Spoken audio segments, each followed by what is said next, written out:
They taught you that chasing matters. That persistence wins. That desperation shows commitment. It's a lie. The most dangerous psychological weapon isn't force. It isn't manipulation. It's absence. When you remove yourself completely, not as a tactic, but as a truth, you trigger something primal in the human brain. An obsession you didn't even create. Every relationship you've ever lost that they wanted back. Every person who suddenly texted you after months of silence. You didn't chase them back into your life. You disappeared. And disappearing is a superpower.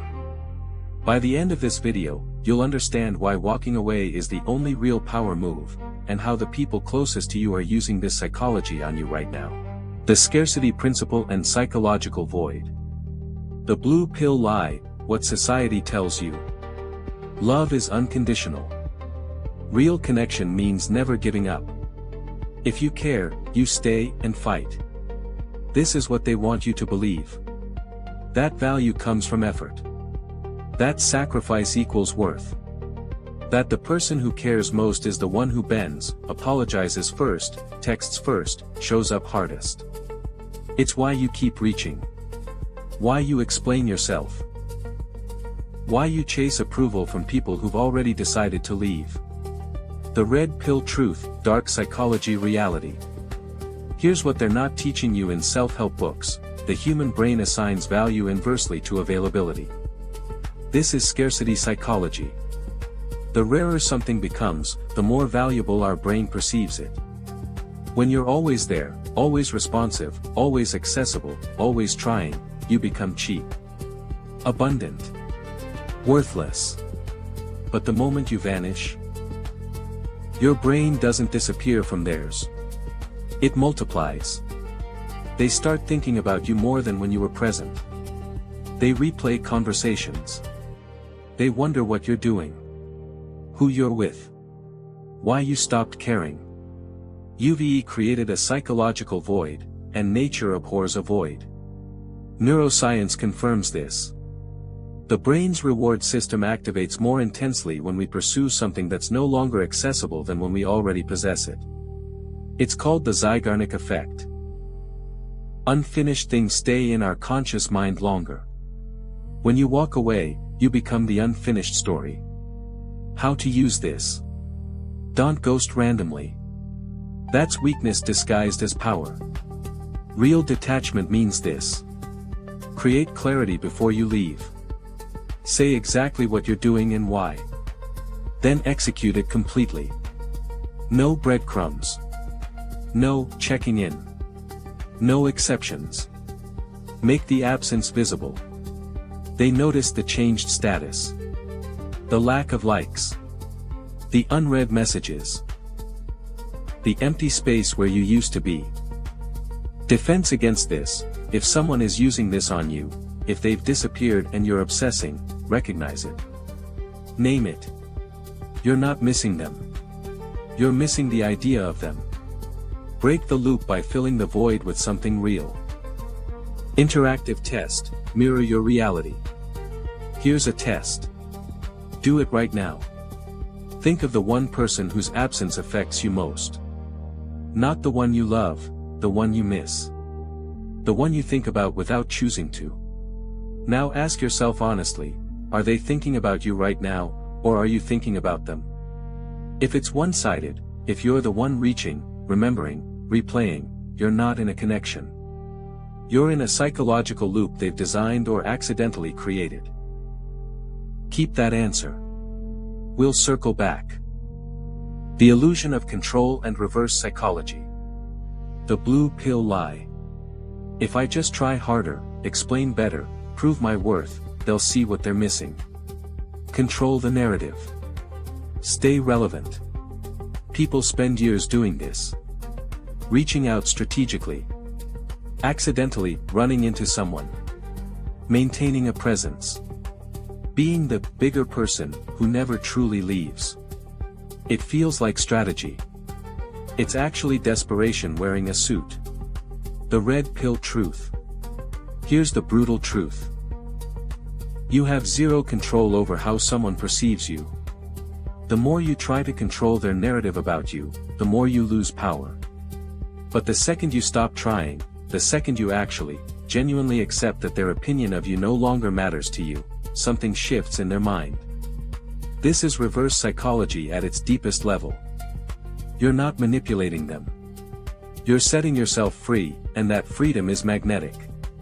People are attracted to those who don't need them, repelled by those who do.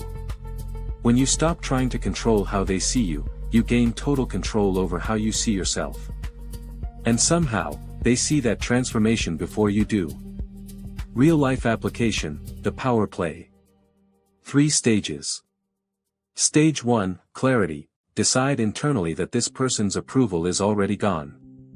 Grieve it. Accept it. Bury it. Stage 2, silence, no contact. Not as punishment. As a boundary. As a statement, you no longer have access to my energy. Stage 3, transformation, focus entirely on yourself. Become someone they wish they'd never lost. This isn't for them. It's the side effect. When they resurface, and they will, it won't be because you chased them. It'll be because you stopped being available to chase. The dynamic has inverted. Now they're the one reaching into the void. Defense against this: if someone pulls away from you and suddenly becomes more desirable in your mind, pause. Ask: am I chasing a person or a reflection of my own insecurity? Walking away from someone who walks away from you isn't lost, it's clarity. The dopamine crash and intermittent reinforcement. The blue pill lie. Relationships are built on consistency. Show up every day. Be reliable. Be present. True. For healthy relationships. But you're not in a healthy relationship. And if you were, this video wouldn't matter to you. The red pill truth. Intermittent reinforcement is the most addictive psychological pattern the brain can experience. It's how slot machines work. It's how abusers keep victims. It's how your favorite person keeps you. When someone is sometimes responsive and sometimes distant, sometimes loving and sometimes cold, your brain releases dopamine in unpredictable spikes. That unpredictability is more addictive than consistent reward. But here's the weapon you didn't know you had: when you remove yourself entirely, you cut the intermittent reinforcement loop. No more hoping for a text that might come. No more dopamine spikes from their occasional attention. No more addiction cycle. You force a dopamine crash in them, and in that crash, they realize how dependent they became on your presence. Real-life application, breaking the cycle. If you're addicted to someone, understand, you're not missing them. You're experiencing dopamine withdrawal. Cold turkey. Full block. No, just checking their social media. Wait 90 days. This is how long the brain rewires. Rebuild with people who are consistently present. If you want them to feel what you felt, go silent completely. Not for revenge, for recovery. Stop the intermittent reinforcement. Become unavailable, not angry. They'll experience the exact dopamine crash you did. When they reach out, they're not looking for connection. They're looking for their fix. Defense: if you notice you're craving someone's attention in unpredictable waves, you're likely in an intermittent reinforcement cycle. That's not love. That's addiction. Walking away isn't the hard choice. Staying is. The convergence: why these 3 truths matter. The person you left is experiencing all 3 forces simultaneously. Scarcity: you're no longer available. Your value has increased. Loss of control: they can't influence your perception anymore. That powerlessness is intoxicating to them. Dopamine void: they're crashing from the intermittent hits of your attention. Together. Obsession. Not love. Obsession. And here's what nobody tells you: you don't have to do anything. You don't have to be strategic about disappearing. You don't have to perform strength. You just have to actually leave. Stop the half measures. Stop the staying in touch. Stop the breadcrumbs. Stop the hope that they'll change. Walk away like you mean it. And watch who follows. Philosophy and reflection. But here's the shadow side they won't tell you. This knowledge is a weapon. And weapons can turn inward.